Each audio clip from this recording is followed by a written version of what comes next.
রমজানের পরে সবচেয়ে উত্তম সিয়াম হলো রোজা, হলো মুহররমের সিয়াম। নফল সিয়াম হিসাবে সবচেয়ে উত্তম সিয়াম। আমরা আলোচনায় রোজা শব্দ ব্যবহার করব না, সিয়াম শব্দ ব্যবহার করব। এই জন্য যে সিয়াম শব্দ কোরআন মাজিদেও আছে, হাদিসেও আছে। আর রোজা শব্দ কোরআনেও নেই, হাদিসেও নেই। তো আল্লাহ এবং আল্লাহর দেওয়া নামটাই ব্যবহার করি, সেটা হলো সিয়াম। আর রোজা মানে হলো উপবাস থাকা, আর সিয়াম মানে হলো বিরত থাকা। অর্থ দুইটার দুই রকম, একটা হলো না খেয়ে থাকা আর একটা হলো বিরত থাকা। ফজরের আজান থেকে নিয়ে সূর্য ডুবা পর্যন্ত খাওয়া পান করা, যাবতীয় অপছন্দ কথা কর্ম, স্ত্রী মিলন, এগুলো থেকে বিরত থাকার নাম হলো সিয়াম। সিয়াম মানে বিরত থাকা। যারা অপছন্দ কথা ও কর্মের সাথে লিপ্ত থাকে, আবার সিয়ামও থাকে, তারা সিয়াম থাকে না, তারা রোজা থাকে, উপবাস থাকে, তাতে কোনো নেকি নেই। আল্লাহ রাসূল বলছেন, কামিন সাইমিন লাইসা লাহু সিয়াম। বহু মানুষ সিয়াম থাকে, আসলে তার সিয়াম হয় না। সিয়াম ইবাদতের জগতে সবচেয়ে ভিন্ন ধরনের ইবাদত।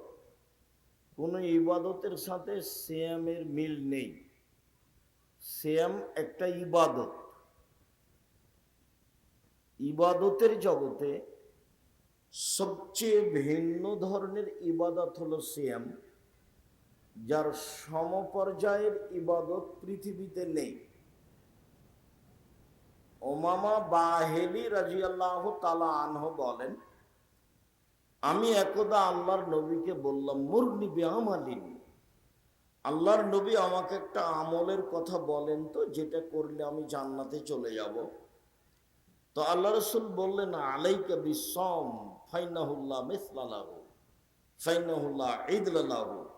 উমামা, তুমি সিয়াম পালন করো। ইবাদতের জগতে সিয়ামের সমপর্যায়ের কোনো ইবাদত নেই। আমরা ধরে নিই যে এইটা সিয়াম, আর ধরে নিই যে এইটা হলো সালাত, নামাজ। যদি বলি যে সালাত সিয়ামের মতো, তো হবে না। কেন? এর মতো ইবাদত দুনিয়াতে নেই। আমরা যদি বলি যে হজ সিয়ামের সমপর্যায়, তো ওটা কথা ঠিক হবে না। কেন? সিয়ামের সমপর্যায়ের ইবাদত পৃথিবীতে নেই। এইটা একটা এমন ইবাদত যার সমপর্যায়ের ইবাদত নেই। যদিও ইবাদতের জগতে সালাত ভিন্ন ধরনের ইবাদত। সালাত কবুল হলে বাকি ইবাদত আছে, সালাত কবুল নেই তো বাকি ইবাদত নেই। যদিও ইবাদতের জগতে সবচেয়ে শক্তিশালী, ক্ষমতাধর, পাওয়ারফুল ইবাদত হলো দান। দানের মতো শক্তিশালী কোনো ইবাদত নেই। এরপরেও ইবাদতের জগতে সবচেয়ে দামি ইবাদত হলো সিয়াম। আবু হুরায়রা রাদিয়াল্লাহু তাআলা আনহু বলেন, একদা আল্লাহর নবী বললেন, কুল্লু আমাল ইবনে আদম ইজাফুল হাসানাতু বিআশরি আমসালিহা সাবিত মিয়াতে যে। আদম সন্তানের সব নেকি 1 থেকে 10, 10 থেকে 700, আরো আরো আরো বেশি হয়। ফেরেশতাদের বলেন আল্লাহ যে দেখো, ও কোরআন মাজিদ পড়েছে, অক্ষর প্রতি 10 লিখে দাও। ফেরেশতাকে আল্লাহ বলেন, দেখো লোকটা জানাজায় গেছে, তো জানাজায় গেছে তার জন্য 1 কেরাত নেকি, 1 উহুদ পাহাড়ের সমান নেকি। মাটি দেওয়া পর্যন্ত থেকেছে, এই জন্য 2 উহুদ পাহাড়ের সমান নেকি। এক অহুদ পাহাড় হলো 4 কিলোমিটার প্রশস্ত, 8 কিলোমিটার লম্বা। নিচে কত আছে তা মানুষ জানে না। তো 1 কেরাত সমান এত, তাহলে 2 কেরাত সমান এত। তো আর নেকিটা লিখে দাও। তো কেউ যদি সেম থাকে তাহলে কি নেকি লিখা হয়? জি না। সেমের এরকম কোনো 2, 4, 5, 10, 500 কোনো নেকি নেই। সেমের বিনিময় হলো জান্নাত। তো আল্লাহ তাআলা বলছেন ইল্লা সম, তবে সেম, ফাইন্নাহু লি, সেম আমার ব্যাপার, অনা আজিজি বিহি, প্রতিদান আমি দিব। আল্লাহ বলছেন সেম আমার ব্যাপার, প্রতিদান আমি দিব। সেম আমার ব্যাপার, প্রতিদান আমি দিব। কি দিবেন?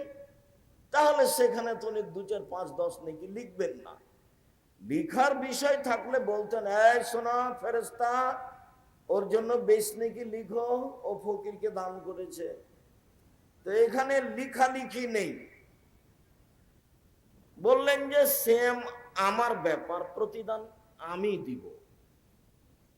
কি দিবেন?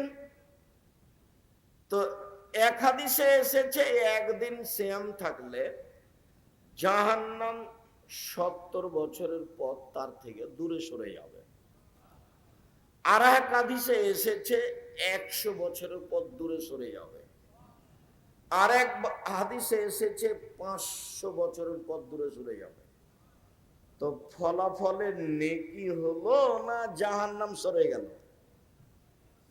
তো জাহান্নাম সরে গেল। যেহেতু জাহান্নাম সরে গেল, তাহলে ফলাফলে নেকি হলো না, ফলাফলে জান্নাত হলো। এটা হলো সেম। আবার আরেকটা বিচারের মাঠে ব্যাপার আছে। 8টা দরজা থেকে ফেরেশতারা স্বাগতম জানিয়ে ডাকবেন।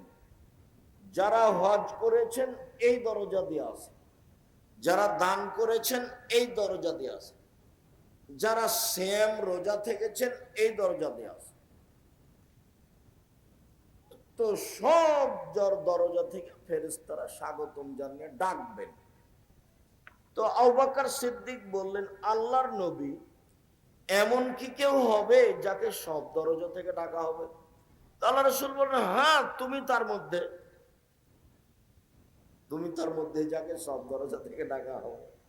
এই সুযোগ দুনিয়াতেই সংবাদ পেয়েছেন আবু বকর সিদ্দিক রাদিয়াল্লাহু তাআলা। সম্মানিত দিনী ভাই বোন, মূল কথায় ফিরে যায়। তো সিয়াম পালনকারীর শেষ ব্যক্তি যখন এই দরজা দিয়ে ঢোকে যাবে, তখন এই দরজাটা বন্ধ হয়ে যাবে, তখন বাকি দরজা খোলা আছে। তার মানে হজ পালনকারী ব্যক্তি দানের দরজা দিয়ে ঢুকতে পাবে, দানকারী ব্যক্তি হজ পালন করার দরজা দিয়ে ঢুকতে পাবে, কিন্তু সিয়াম ছাড়া এই দরজা দিয়ে ঢোকা যাবে না। এইটা ক্লোজ, বন্ধ হয়ে গেছে।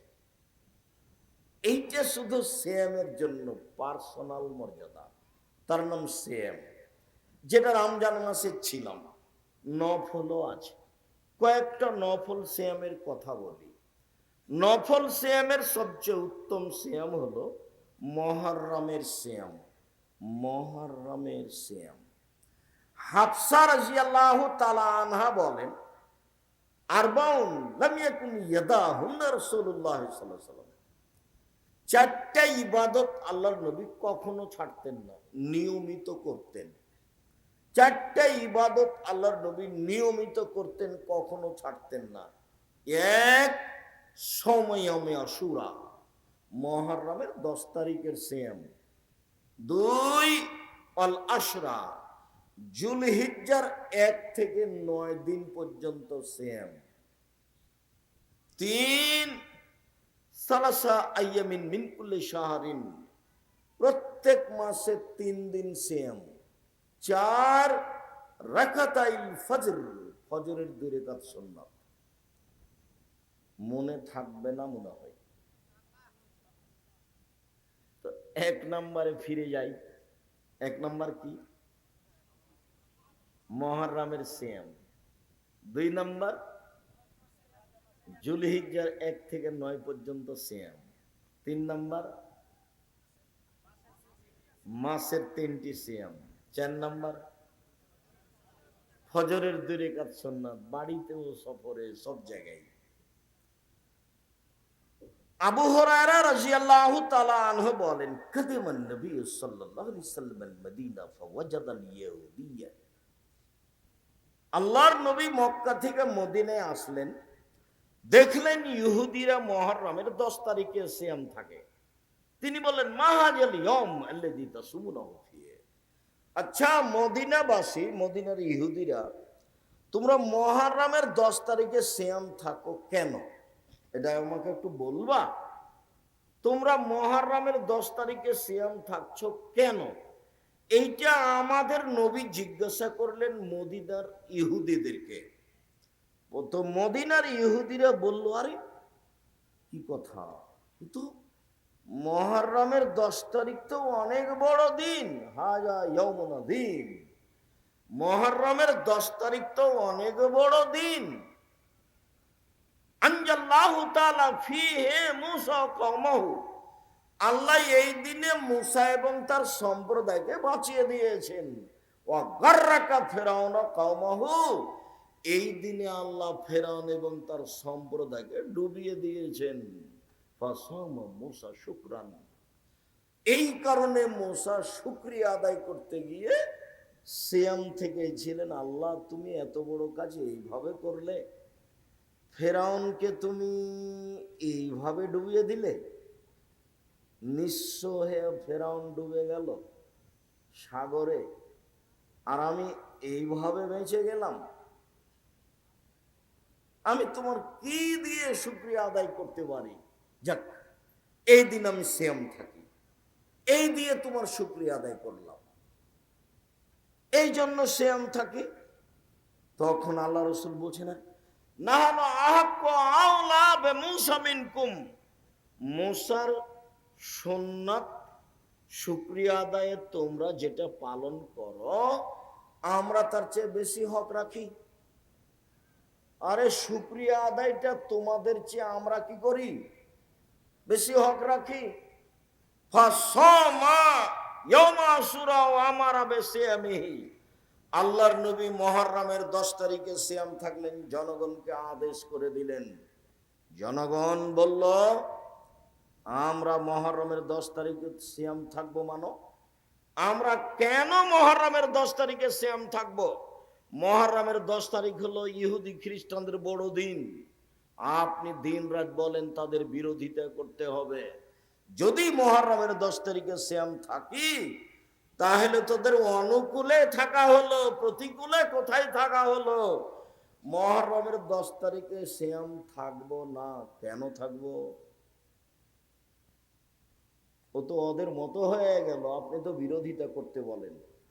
তখন আল্লাহ রাসূল বলছেন, আচ্ছা আচ্ছা ঠিক আছে, লাইন বাকাত সানাতাল কাবিলা সুমান্না তাসিয়া।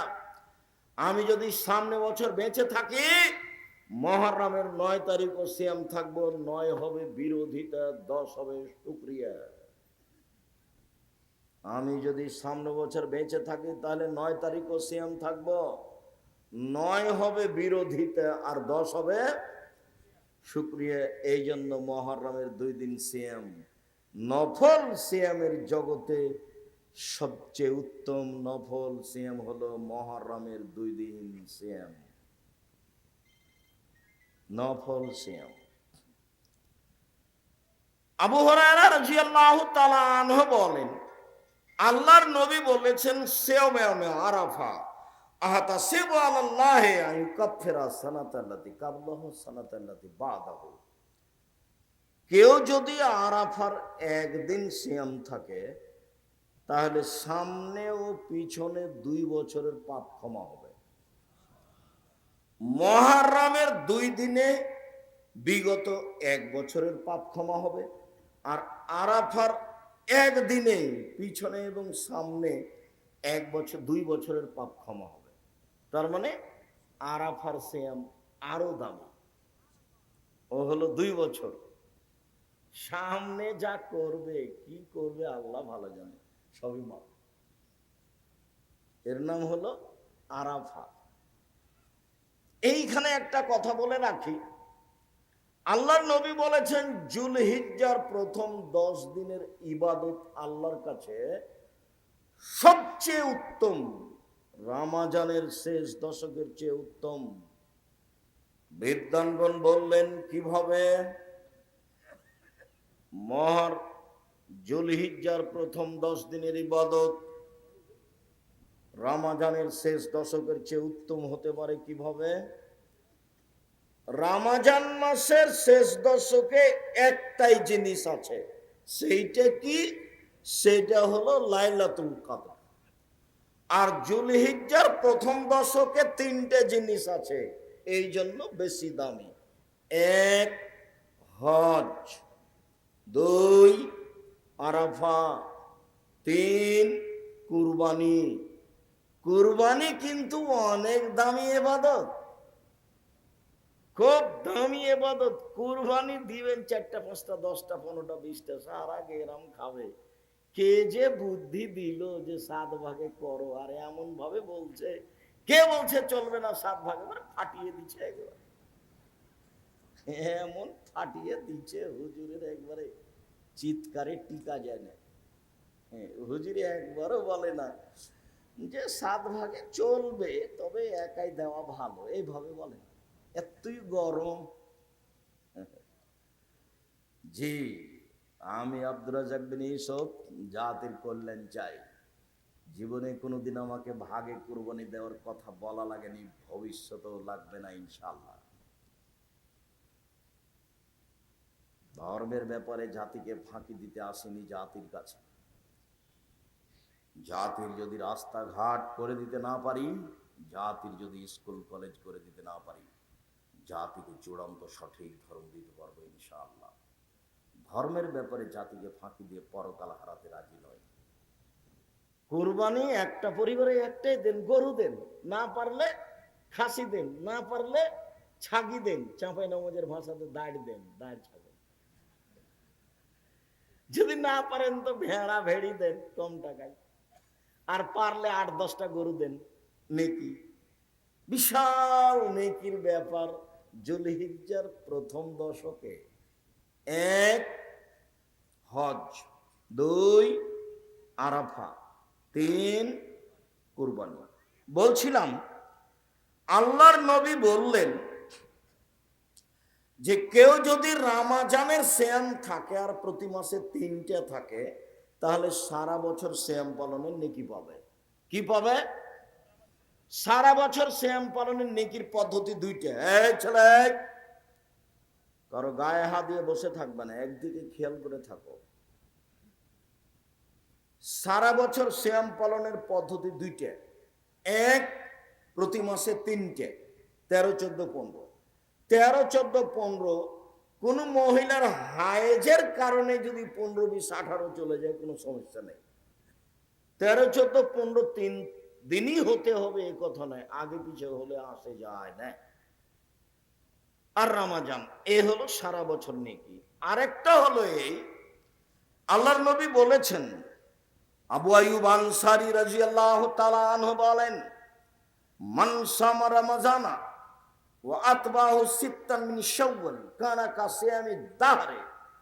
কেউ যদি রমজানের সিয়াম থাকে আর মুহররমের শাওয়ালের 6টা সিয়াম থাকে, রমজানের সাথে সাথে 6টাকে লাগিয়ে নেই শাওয়ালের 6টা আর রমজান, তাহলে সে সারা বছর সিয়াম পালনের নেকি পাবে। এটা সহজ। ওই 6 আর রমজান এ হলো সারা বছর। এটা একটু ভারী, প্রত্যেক মাসে 3 দিন, প্রত্যেক মাসে 3 দিন, প্রত্যেক মাসে 3 দিন, আর হলো রমজান, এ হলো সারা বছর। এটা ভারী একটু, এটা একেবারেই সহজ। শাওয়ালের 6টা আর রমজান, শাওয়ালের 6টা আর রমজান, কোনো মতেই ছাড়া হবে না। হয় শুক্রবার থেকে শুরু করেছেন, আর না হলে কাল থেকে শুরু করবেন ইনশাআল্লাহ। ইনশাআল্লাহ ইনশাআল্লাহ মতো ভয় পাচ্ছেন কেন? ইবাদতের জগতে সবচেয়ে সবচেয়ে দামি ইবাদত। উপস্থিত বৈঠকের মুসলিম বোন, কথা শুনতে পাচ্ছেন না, গল্প করছেন? আমি আপনাদের ব্যাপারে যা বলি, আমি আপনাদের কষ্ট দেওয়ার জন্য বলি না। আসলে এমনি তো আল্লাহ রাসূল বলেছেন বুদ্ধি কম, তারপরে বলেছেন যে ওর দিয়ে পুরুষের ক্ষতি হয়। তারপরে আপনারা একটু নিজেরাও বোঝেন যে সারা রাস্তা খালি গল্প করতে করতে এসেছে, আবার গল্প করতেই আছে, আবার গল্প করতে করতেই যাবে। একটু বুদ্ধি হয় না কেন যে মহিলা মানুষ চুপ থাকি? আর একজন যদি গায়ের উপর দিয়ে চড়ে চলে যায় তবে মুখ খুলবেন না, মুখখান বন্ধ রাখেন। আর একজন গায়ের উপর দিয়ে চড়ে চলে গেছে, গেছি ওর পিছনে একবারে চাঁপাই নবগঞ্জের ভাষাতে লেগে যায় না, গেছে, মুখখান বন্ধ রাখেন। মুখ বন্ধ রাখেন, ফল ভালো হবে। আল্লাহ রাসূল বললেন, শোনো, জাহান্নাম থেকে বাঁচার পথ তিনটে। এক, মুখখান বন্ধ রাখো, মুখ ব্যবহার করিও না, মুখ ব্যবহার করিও না। মুখের কারণে জাহান্নাম চলে যাবে। আর সামাজিক অবস্থা নির্বাচনে এমন খারাপ হয়েছে যে একজন আর একজনের কটু কথাও সহ্য করে না। বলছে যে ওকে আগে মার, জেল হাজতে দে, তারপরে কোনো কথা। সবাই সবার মতো আছে। আর মাওলানা সাহেবেরা একজন আর একজনকে এমন গালি দিচ্ছে, এবারে লুটিয়ে খেয়ে দিচ্ছে। মাওলানা সাহেবরা কেমন যে মাওলানা, আমিও বুঝে উঠতে পারি না। যখন কেউ আমাকে খুব গালি দেয়, দিতে দিতে বন্ধ করে, তখন আমি আবার রিং দিয়ে বলি, ভাইজান হয়তো বা আপনার টাকা শেষ হয়ে গেছে, মনে হয় গালি বাকি আছে,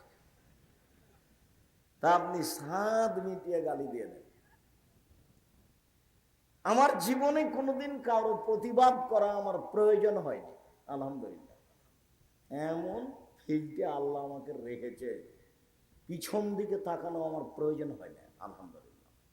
কোনোদিন আমার জীবনে সভাপতি, সেক্রেটারি, গ্রামবাসী, কোনো নেতা, কোনো মাতাব্বর, এমপি, মন্ত্রী, তাকে দেখে বক্তব্য দিতে হবে এরকম আমার জীবনে একটা মিনিটও কাটেনি।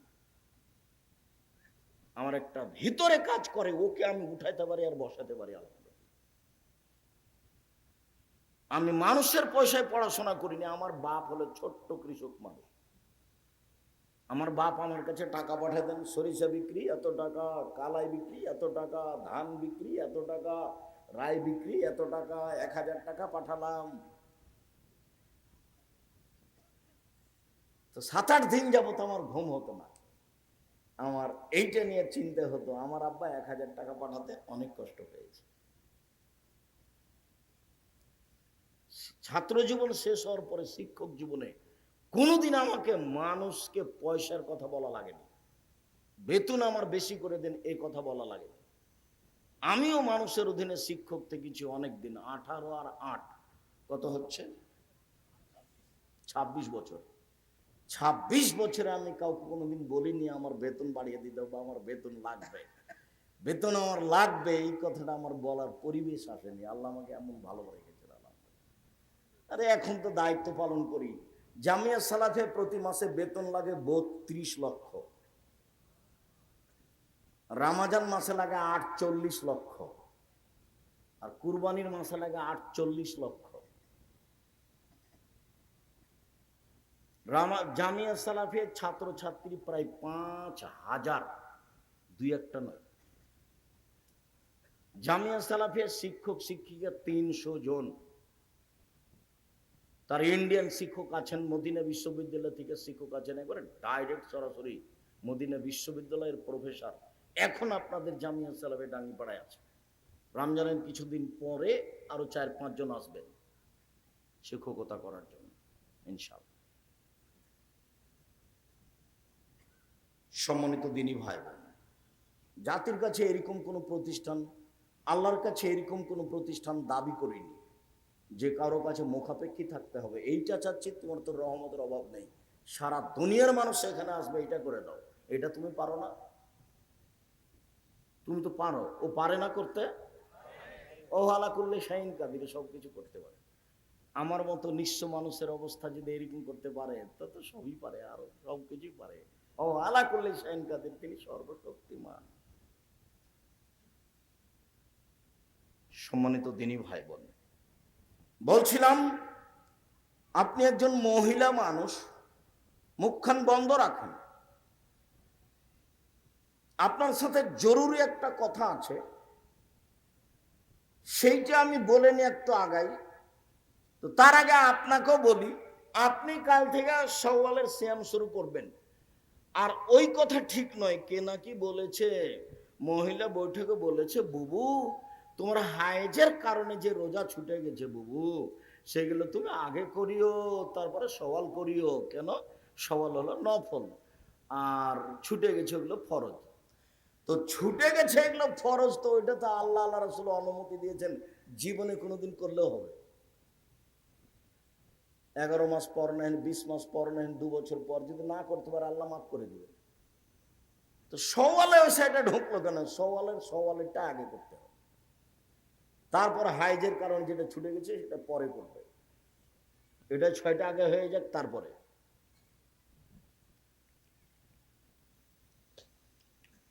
সম্মানিত দিনী ভাই বোন, বলছিলাম মহিলারা সওয়ালের 6টা করবে ধারাবাহিক, সেটা ভিন্ন কথা।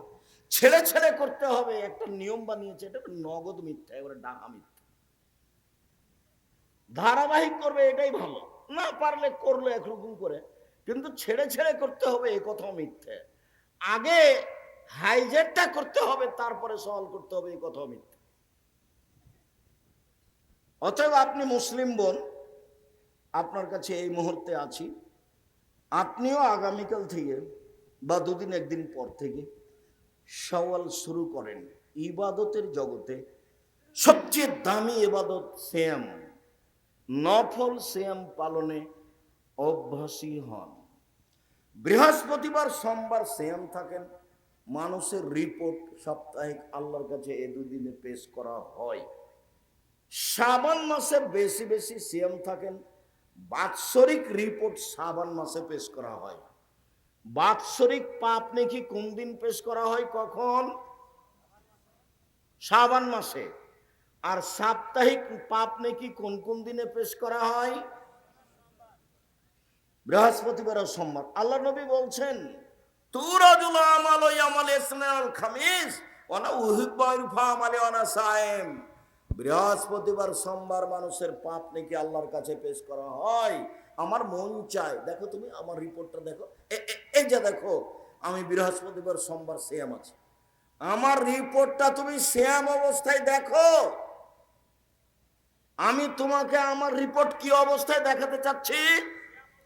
সিয়াম অবস্থায়। শাবানের সিয়াম থাকবে 1 থেকে 15 পর্যন্ত, তোমাকে আমি রিপোর্ট দেখাবো সিয়াম অবস্থায় বাৎসরিক। এটা আমার মন চাই। অতএব সম্মিলিত দিনী ভাই বোন, মুহররমের 2 দিন সিয়াম থাকুন, আরাফার 1 দিন সিয়াম থাকুন, প্রতি মাসে 3 দিন সিয়াম থাকুন, শাওয়ালের 6টা সিয়াম থাকুন, বৃহস্পতিবার সোমবার সিয়াম থাকুন, আর শাবান মাসে একটানা 15 দিন সিয়াম থাকুন, আর জুলহিজ্জার 1 থেকে নিয়ে 9 পর্যন্ত, 1 থেকে নিয়ে 9 পর্যন্ত একটানা সিয়াম থাকুন। আপাতত সংক্ষিপ্তভাবে সিয়ামের কথা শেষ করলাম। শাওয়ালের সিয়াম পালনের অনুরোধ জানিয়ে চলেন ঈদের দিন। ঈদের দিন সকালে কি করতে হবে? আমি আমার দিনী বোনদের কথাটাকে শেষ করে নিই। বেশি কথা নয়, অল্প। মক্তব চালু করতে হবে দেশ জুড়ে, এ কথাই ঠিক। আমি বাসা থেকে বের হয়ে মসজিদে যাই, পাশে আম গাছের নিচে গাড়ি দাঁড়িয়ে আছে, তো গাড়ির গায়ে লেখা আছে আদ-দাওয়া-ইলাল্লাহ। আমি এটা বুঝতে পারি না, কয়েকদিন দেখলাম গাড়ির গায়ে লেখা আছে আদ-দাওয়া-ইলাল্লাহ। তা আমি এক সময় বলছি, আব্বু গাড়ির গায়ে লেখা আছে আদ-দাওয়া-ইলাল্লাহ, এটা কি? তখন আমাকে বলছে, আব্বু আপনাকে তো প্রায় 30 বছর যাবৎ বক্তব্য দিতে দেখলাম, 30 বছর যাবৎ, 30-32, আর আমিও পৃথিবীর বিভিন্ন দেশ ঘুরলাম, তাতে আমি বুঝলাম যে ইহুদি আর খ্রিস্টান বিদ্যা বেচে খায়, বুদ্ধি বেচে খায়, কলা কৌশল দিয়ে দেশ দখল করে। সারা ভারত, বাংলাদেশ, পাকিস্তান দখল করেছে, ভালো কিছু নিয়ে চলে গেছে। তো ওরা বিদ্যার বুদ্ধি বিক্রি করে খায়। পদ্মা সেতু বানালো, ওরা হলো ইঞ্জিনিয়ার আর আমরা হলাম কামলা। পদ্মা সেতু বানালো, ওরা হলো ইঞ্জিনিয়ার, আমরা হলাম কামলা। তো ওরা যে ইহুদি খ্রিস্টান বিদ্যার বুদ্ধি বেচে খায়, এইটা জানাবো কিভাবে? এইটা জানানোর জন্য চিন্তা ভাবনা করে সিদ্ধান্ত নিয়েছি, দেশ জুড়ে মক্তব চালু করব। মুসলমানের ছেলে মেয়েকে 100% আকিদা শিখাবো, কোরআন শিখাবো। আকিদা শিখাবো, কোরআন শিখাবো, ইনশাআল্লাহ সারা দেশ জুড়ে মক্তব চালু করব। এই সুবাদেই আমি বই লিখেছি, বই ছাপিয়েছি, সিলেবাস তৈরি করেছি, মক্তব চালু করেছি, মক্তবের ইমামের প্রশিক্ষণ চালু করেছি। আসবে ফ্রি, যাবে ফ্রি, খাবে ফ্রি, বই দেবো ফ্রি, এবং প্রশিক্ষণ নিবে। এই প্রশিক্ষণের মাধ্যমে দেশ জুড়ে মক্তব চালু করবে, আকীদা সংশোধন করবে, ইহুদি কারা, খ্রিস্টান কারা, এবং কোরআন মাজিদ পড়তে শিখবে। মুসলমানের ছেলে 100% মিয়া ফিল মিয়া, 100 থেকে 100 শিখতে হবে। এই লক্ষ্যে দেশ জুড়ে মক্তব চালু করব। তার নাম দিয়েছি আদ-দাওয়া ইলাল্লাহ, মসজিদ ভিত্তিক শিক্ষা কার্যক্রম, মসজিদ ভিত্তিক দাওয়াতি কার্যক্রম। তাই গাড়ির গায়ে লেখা আছে আদ-দাওয়া ইলাল্লাহ। আমি বললাম, আব্বু তোমার পরিকল্পনা সুন্দর, আমরা তোমার এই পরিকল্পনা গ্রহণ করলাম, আল্লাহ তুমি কবুল করো। আল্লাহ নিজের ছেলে মেয়ের জন্য যেমন দোয়া করেন, আব্দুল্লাহর জন্য তেমন দোয়া করবেন, ওদেরকে যেন আল্লাহ দিনের খিদমতের জন্য কবুল করেন। আল্লাহ। সম্মানিত দিনী ভাই বোন, ঈদের দিন, ঈদের দিনের প্রথম কাজ কি? এই ছেলে, খেয়াল করো এদিকে। ঈদের দিনের প্রথমে 4-5টা কাজ আছে। 1 নাম্বার কাজ হলো ফেতরা বের করা। ঈদের দিনই ফেতরা বের করতে হতো, যা আমাদের এসব মুরব্বী মানুষেরা আজও জানেন, যে আমরাও করেছি, আমার বাপ দাদাকেও দেখেছি ঈদের দিন সকালে ফেতরা বের করতে।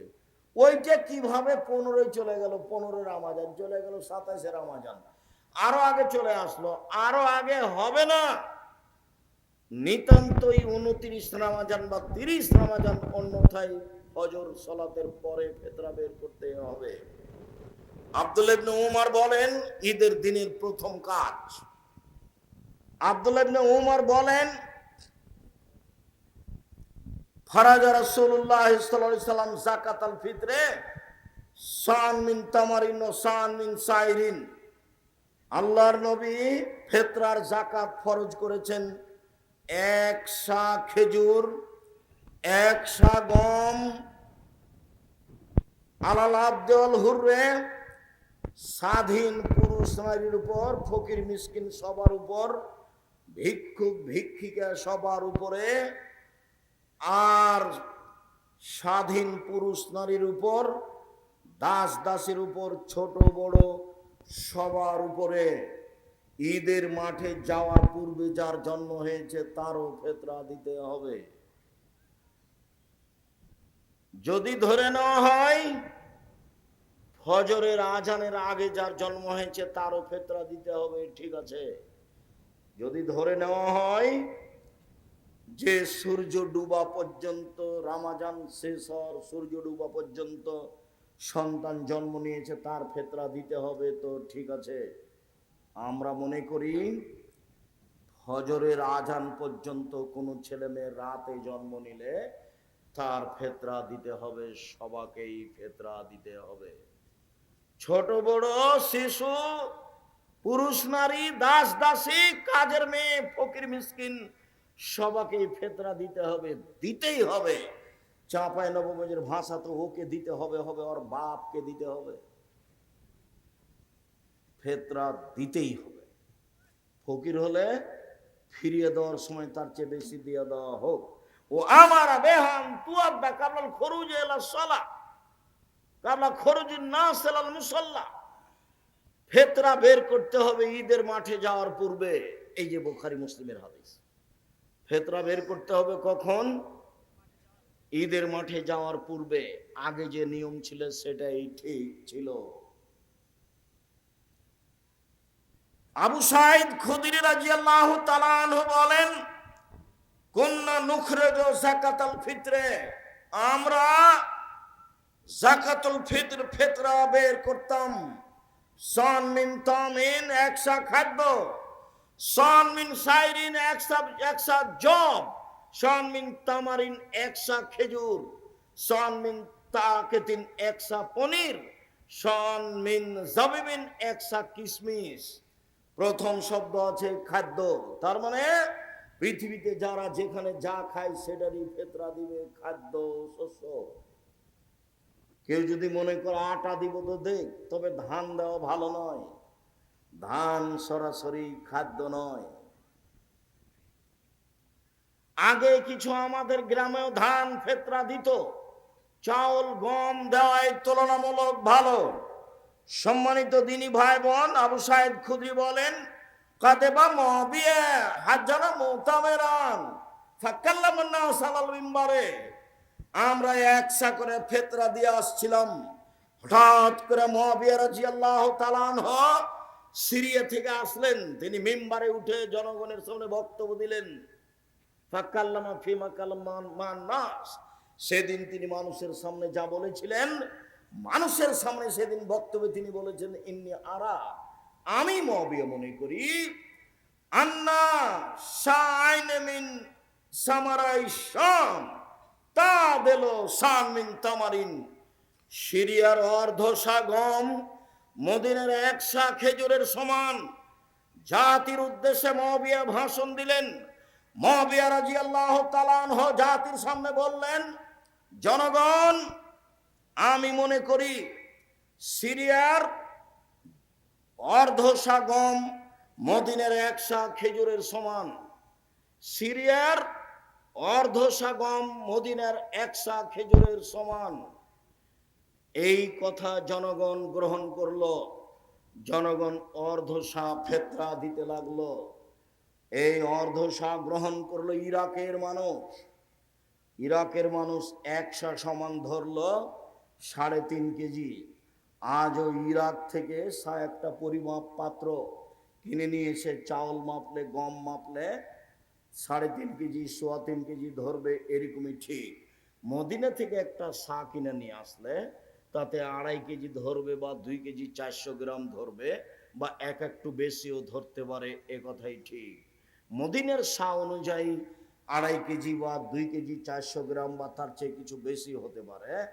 আর সিরিয়ার অনুযায়ী 3.5 কেজি হতে পারে। তারা মূল্য হিসাবে অর্ধেক নিল, আর বাকি মানুষেরা তা গ্রহণ করলো না। আবু সাঈদ খুদরী বললেন, আম্মা আনা, আমি আবু সাঈদ খুদরী বলছি, কুন্না নুখরিজু ফালা নাযালু কুল্লা ফালাম নাযাল নুখরিজু সান মিন তামারিন আলা আহাদে রাসূলিল্লাহ সাল্লাল্লাহু আলাইহি সাল্লাম উখরিজুহু মাইস্ত, রাসূলের যুগে একশা শস্য ফিতরা বের করতাম, যতদিন বেঁচে থাকবো একশাই ফিতরা বের করব, কম করব না।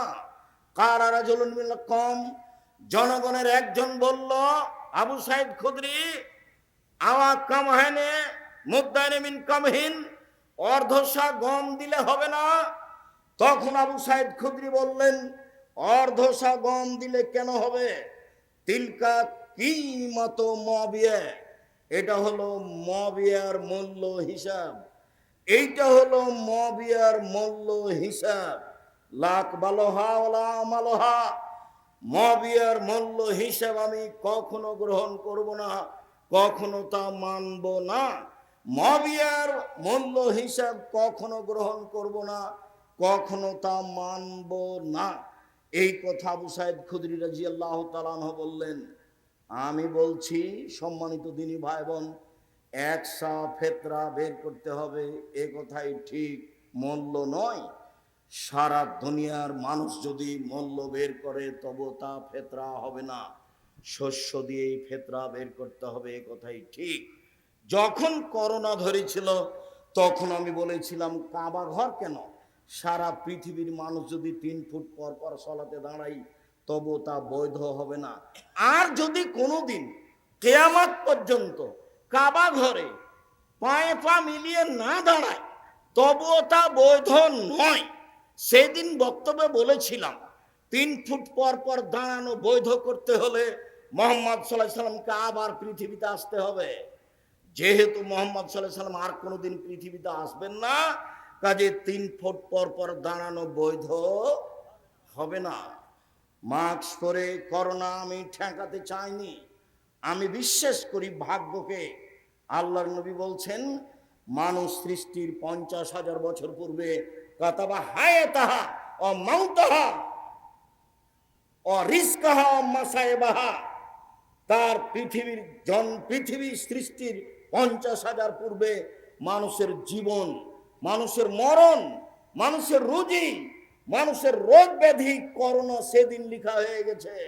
সেই দিন যদি করোনা লেখা থাকে, আজ যদি পাথরের ভিতরে ঢুকে থাকে তবু তাকে করোনা ধরবেই ধরবে। সেই দিন যদি করোনা না লেখা হয়ে থাকে, আজ যদি করোনা যার হয়েছে তার গায়ের উপরে শরীর লাগিয়ে বসে থাকে তবুও করোনা ধরবে না। আমি আব্দুর রাজ্জাক এটাকে বিশ্বাস করি, এভাবেই আছি, এভাবেই থাকবো। অল্প দিন বাঁচতে এসে তাকদীর পরিবর্তন করতে আমি রাজি নই। সম্মানিত দিনী ভাই বোন, বিষয়টি তখন শক্তভাবে বলেছিলাম। যারা হুঙ্কার দিয়ে বলেছিল তারা চুপসি লেগে গেছে, মুখ খোলে না। করোনা আমাকে হতে পারে না। আমি সেদিন বলেছিলাম যার করোনা হয়েছে তার প্লেটে একসাথে আমি খেতে রাজি। করোনায় কেউ মারা গেলে আমি তাকে গোসল জানাজা দিব। এতে যদি আমাকে করোনা ধরে আমি বলবো না ওর কারণে ধরেছে, আমি বলবো পৃথিবী সৃষ্টির 50,000 বছর পূর্বে আমার নামে করোনা লেখা হয়েছিল, সেই জন্য আজকে ধরেছে, এর কারণে ধরেনি। বহু ছেলে মেয়ে বাপের কাছে যায় না, স্ত্রী বা স্বামীর কাছে যায় না। আবার কেউ কেউ স্বামীর গায়ের সাথে আছে করোনার বিছানে, তাকে ধরে না। করোনার লোকটা খাওয়া দাওয়ার পরে যেটুকু বেঁচেছে ওটুকু নিচে ফেলে দিয়েছে, ওটুকু ফকিরে খাচ্ছে, ওকে করোনা ধরে না। আর আমি যখন করোনা রোগীকে দেখতে গেলাম তখন ওই লোকের ছেলে মেয়েরা বলছে ওস্তাদ হুজুর আপনি আসেন না, হুজুর আপনি আসেন না, হুজুর আপনি আসেন না, হুজুর আপনি আসেন না, এইভাবে চিল্লাচিল্লি শুরু করে তার ছেলে মেয়ে। বলছে বলো কি তুমি? আমার অন্তরে ধাক্কা খায় না।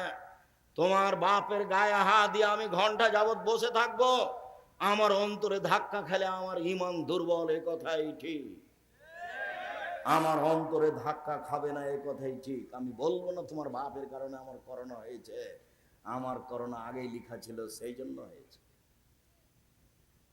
সম্মানিত দিনী ভাই বোন, একসাই চূড়ান্ত।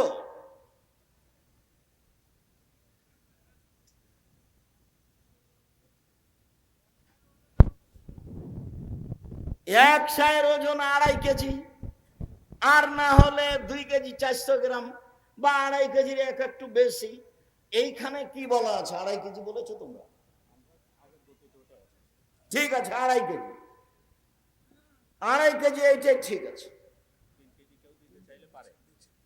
তো একটু বেশি হিসাবে কেউ যদি 3 কেজি বলে তো ওটা যেভাবে আছে সেভাবেই করে, এটাই ওজনের মাপে ঠিক আছে। ওটা তো একটা পাত্র, নিয়ে এসে মাপলে ইরাকেরটা মাপলে বেশি হয়ে যাবে আর মদিনার মাপলে কমে যাবে 19-20।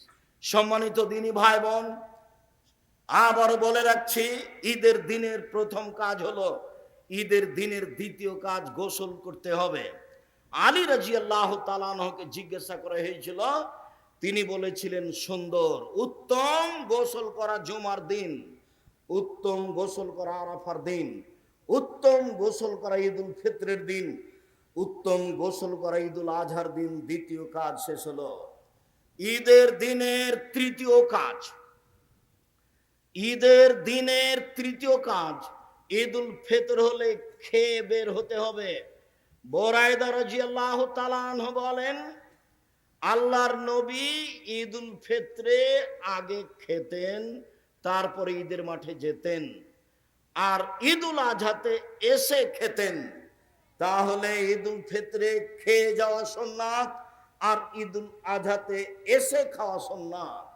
এসে গরুর গোস্ত কলিজা খেতে হবে এইটা জরুরি নয়, আর সোয়া পহার রোজা থাকতে হবে এ কথাও নয়, অর্ধেক দিন রোজা থাকতে হবে এ কথাও নয়। ঈদের দিনের সুন্নাত হচ্ছে সেটা যদি ঈদুল ফিতর হয় তাহলে খেয়ে যাবে, আর যদি ঈদুল আজহা হয় তাহলে এসে খাবে। বোঝা যায় না কথা? যদি ঈদুল আজহা হয় তাহলে এসে খাবে। ঈদুল ফিতরের চতুর্থ জরুরি কাজ, সূর্য ওঠার পরপরই বের হতে হবে। আব্দুল্লাহ ইবনে বুসর বলেন, তিনি বের হলেন কিছু জনগণকে নিয়ে ঈদের মাঠে। ফানকারা ইবতিআন নাস, জনগণের ঈদের সালাত দেরি করে আদায় করাকে তিনি নাকচ করলেন। তিনি বললেন, কাদ ফারাগনা সাআতানা হাজিহি, এই সময় আমরা ঈদের সালাত আদায় করে নিয়েছি। তখন ছিল চাস্তের সালাতের সময় 7:30 8টা। দেরি করাকে তিনি নাকচ করলেন। এই ছেলে, খুব মূল্যায়ন করা কথা শুনতে হবে, খুব দাম দিতে হবে।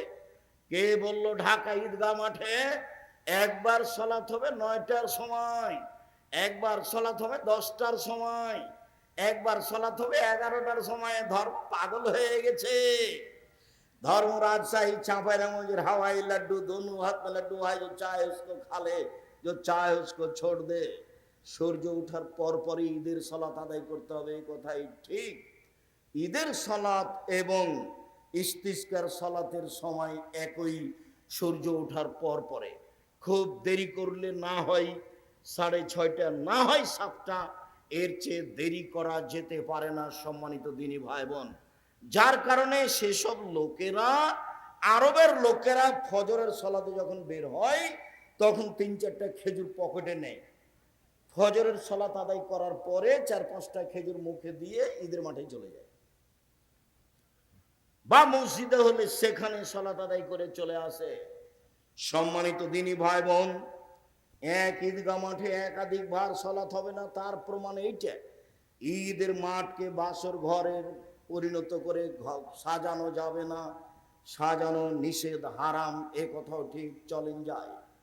আব্দুল্লাহ ইবনে উমর রাদিয়াল্লাহু তাআলা আনহু বলেন, আল্লাহর নবী ঈদের দিনে বের হতেন মাসিয়ান, পায়ে হেঁটে, ও ইয়ারজু মাসিয়ান, ফিরে আসতেন পায়ে হেঁটে। পায়ে হেঁটে যাওয়া ভালো, পায়ে হেঁটে আসা ভালো, সাথে সাথে বাহনে চড়ে যাওয়া যায় আমরা হারাম মনে করি না, তবে পায়ে হেঁটে যাওয়া ভালো, পায়ে হেঁটে আসা ভালো। আনাস রাদিয়াল্লাহু তাআলা আনহু বলেন, কানান নবী সাল্লাল্লাহু আলাইহি ওয়া সাল্লাম কানা ঈদান খালাফাত তরিকা, ঈদের দিনে আল্লাহ রাসূল রাস্তা পরিবর্তন করতেন। এক রাস্তায় আসতেন, এক রাস্তায় যেতেন, এটা সুন্নাত। ঈদের দিনের ধারাবাহিক বাড়ি থেকে সুন্নাত চালু হচ্ছে।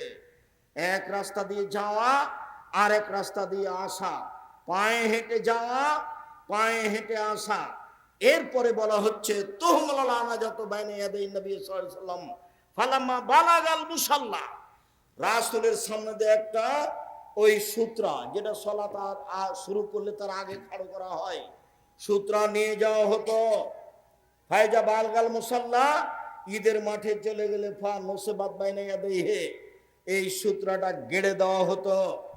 এইটাকে সামনে রেখে তিনি সালাত আদায় করতেন।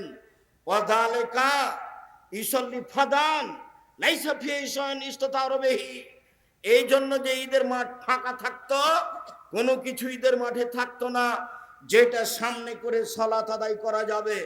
শুনুন, ঈদের মাঠে মেহরাব তৈরি করা নাজায়েজ, ঈদের মাঠে মিম্বার তৈরি করা নাজায়েজ, ঈদের মাঠকে সাজানো হারাম, ঈদের মাঠকে বাসর ঘরে পরিণত করা হারাম।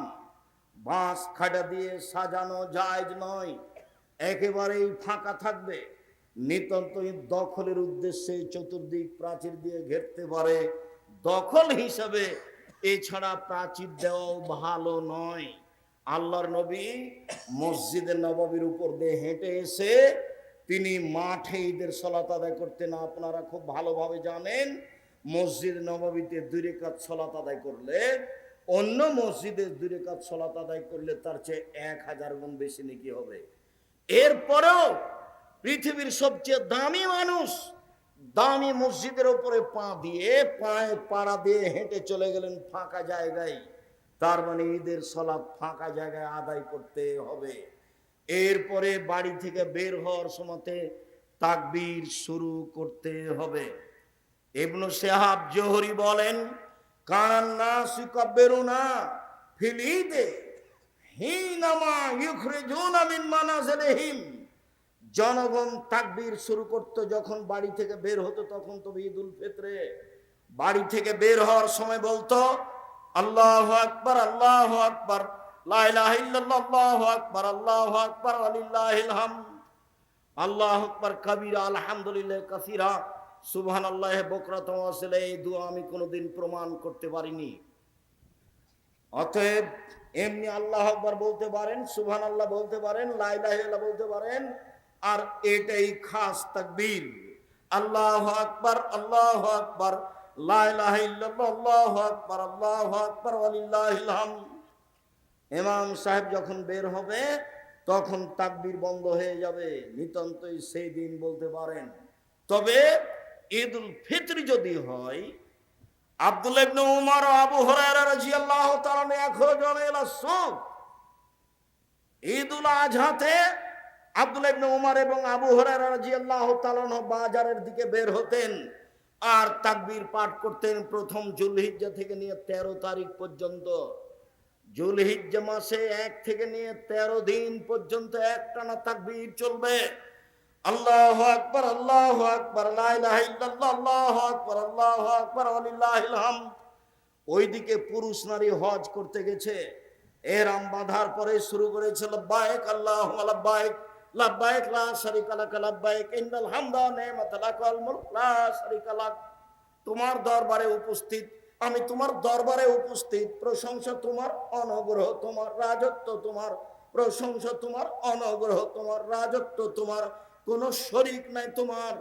এইভাবে একবারে যে যেমন পারে চিৎকার করে বলবে, তাকবীর জোরে বলবে, আল্লাহু আকবার, আল্লাহু আকবার, লা ইলাহা ইল্লাল্লাহ, আল্লাহু আকবার, আল্লাহু আকবার, ওয়ালিল্লাহিল হামদ। পুরুষেরা ঈদের মাঠে যাবে, মহিলারাও যাবে। ভালো মহিলা তো যাবে যাবে, যারা হায়েজ হয়েছে তাকে ঈদের মাঠে যেতে হবে, যেতেই হবে। উম্মে আতিয়া রাদিয়াল্লাহু তাআলা আনহা বলেন, উমিরনা নুখরিজাল হুইয়াদা জাওয়াতিল খুদুরে। আমাদের ঋতুবতীকে ঈদের মাঠে যেতে বলা হলো। আমাদের যারা যুবতী মেয়ে তাদেরকে ঈদের মাঠে যেতে বলা হলো। বলা হলো ইয়াশহাদনা জামাতাল মুসলিমিন দাওয়াতাহুম। তারা গিয়ে মুসলমানদের সাথে তাকবীরে শরীক হবে। ঋতুবতী মহিলারা বলবে আল্লাহু আকবার, আল্লাহু আকবার, লা ইলাহা ইল্লাল্লাহ, আল্লাহু আকবার, আল্লাহু আকবার, ওয়ালিল্লাহিল হামদ। ঋতুবতী মহিলারাও ইহরাম বাঁধার পরে বলবে লাব্বাইক আল্লাহুম্মা লাব্বাইক, লাব্বাইক লা শারীকা লাক, লাব্বাইক ইন্নাল হামদা ওয়া নি'মাতা লাক ওয়াল মুলক লা শারীকা লাক। যাদের হায়েজ হয়েছে তারা এই তাকবীর পাঠ করবে, তবে কাবা ঘর তওয়াফ করবে না এবং সালাত আদায় করবে না। হাজিরা যা করছে তাই করবে। আল্লাহর নবী আয়েশাকে বললেন, তুমি কাঁদছো কেন? আয়েশা বললেন, আর আপনারা হজ উমরা করে যাবেন, আমার তো উমরা হলো না, আমি শুধু হজ নিয়ে যাব, এই জন্য আমি কাঁদছি, আমার ঋতু হয়েছে। তখন আল্লাহ রাসূল বলছেন, চিন্তা করো কেন? হায়েজ তো আদমের মেয়েদের উপরে ফরজ করা হয়েছে, সবারই হবে, তোমারও হয়েছে, তুমি অত চিন্তা করো কেন? ইসলামা ইয়াসনাউল হজ, হাজিরা যা করে সেটাই করো। হাজিরা কোরআন তেলাওয়াত করে, তুমি কোরআন তেলাওয়াত করো। হাজিরা লাব্বাইক বলে, তুমি লাব্বাইক বলো। হাজিরা সুবহানাল্লাহ আলহামদুলিল্লাহ বলে, তোমরা সব কিছুই বলো।